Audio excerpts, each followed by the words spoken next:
Have you ever just stopped and wondered if the internet actually has weight? I know, it sounds like a riddle, right? But it's a question that seriously opens a doorway into some pretty mind-bending physics. So today, that's what we're going to do. We're going to find out, how much does the entire internet weigh?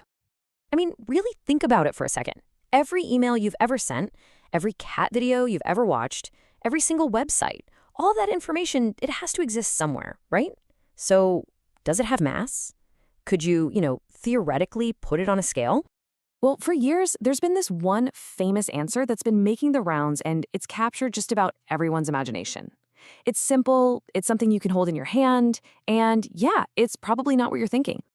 50 grams. Yep, that's it. That is the most common answer you will find for the weight of the entire internet. That's right, a single, large strawberry. Physicist Russell Seitz famously did the math and said, all the data zipping around the globe weighs about as much as a strawberry. But wait a minute, how is that even possible? And maybe more importantly, is that even the right answer? To find out, we really need to dive into the math. See, that famous 50-gram figure is just one little piece of a much more complicated and way more fascinating puzzle. So let's start by breaking down how anyone got to that number in the first place. The calculation behind this is actually pretty cool.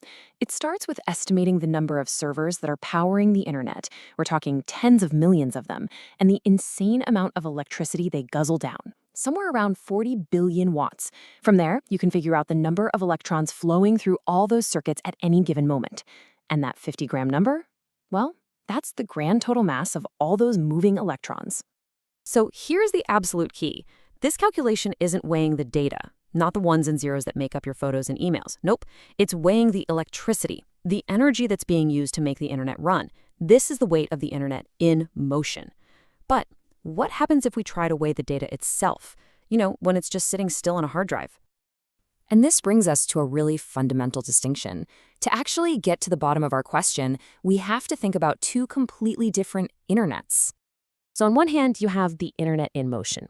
That's the weight of all that energy, the calculation that gives us our strawberry. But on the other hand, you have the internet at rest, the actual physical weight of all the stored information itself.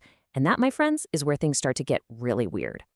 Okay, to understand how data itself can have physical weight, let's just start with a smaller, more familiar example. When you download a new book onto your Kindle, does it actually gain weight? The answer, believe it or not, is yes, at least in theory. See, information is stored in flash memory by trapping electrons, and electrons, as tiny as they are, do have mass. So how much heavier does a Kindle full of books get? About 1 attogram. That's 10 to the negative 18th grams. It's a number so ridiculously small, it's basically meaningless in our day-to-day world. Our best scales couldn't even dream of detecting it. But, theoretically, the mass is there. So if a single ebook has mass, what's the science that proves it? Now, this isn't just some fun thought experiment. It's actually grounded in some pretty fundamental principles of physics that tie information directly to the physical world we live in. It all kicks off with something called Landauer's principle, which dates back to 1961.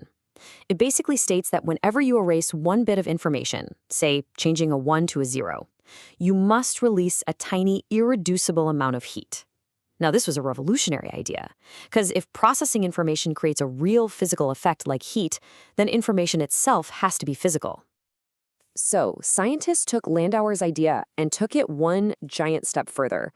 They brought in the big guns, Einstein's E equals mc squared. If erasing information releases energy, and we know that energy and mass are basically two sides of the same coin, well, then it has to follow that storing information is the equivalent of adding a tiny little bit of mass. They call it the mass-energy-information equivalence principle. Wild, right? This is a fantastic way to visualize what's going on. Just picture an empty memory chip as a perfectly balanced scale. When you write a bit of information, a 1 or a 0, it's like you're placing a minuscule physical weight on one side of that scale. That tiny bit of added mass is what actually allows the information to be stored. Okay, so let's take a breath. We've now established that information is physical and it does have mass. So we can go back to our big question. If we could add up the mass of every single bit of data on the entire internet, what do we get? And here it is. This is the biggest twist of all. There is no single answer. The total weight of all the data on the internet depends completely on the technology we're using to store it. It turns out that the two main ways we store data have wildly different physical footprints. You have flash memory, like in your phone or an SSD, which stores a bit by trapping a bunch of electrons. But then you have magnetic hard drives, which store a bit by aligning the magnetic fields of iron atoms. And, well, an iron atom is just astronomically heavier than a single electron. So, when we bring all of this together, we don't get one nice, simple answer. We get a whole spectrum of them, and some are truly staggering. This table right here, it tells the whole story. The strawberry answer, that's just the electricity. An older estimate for the data itself put it at the weight of a single grain of sand. Now, if we stored all the data in the world on modern flash memory, it'd weigh about 130 grams, a few strawberries. No big deal.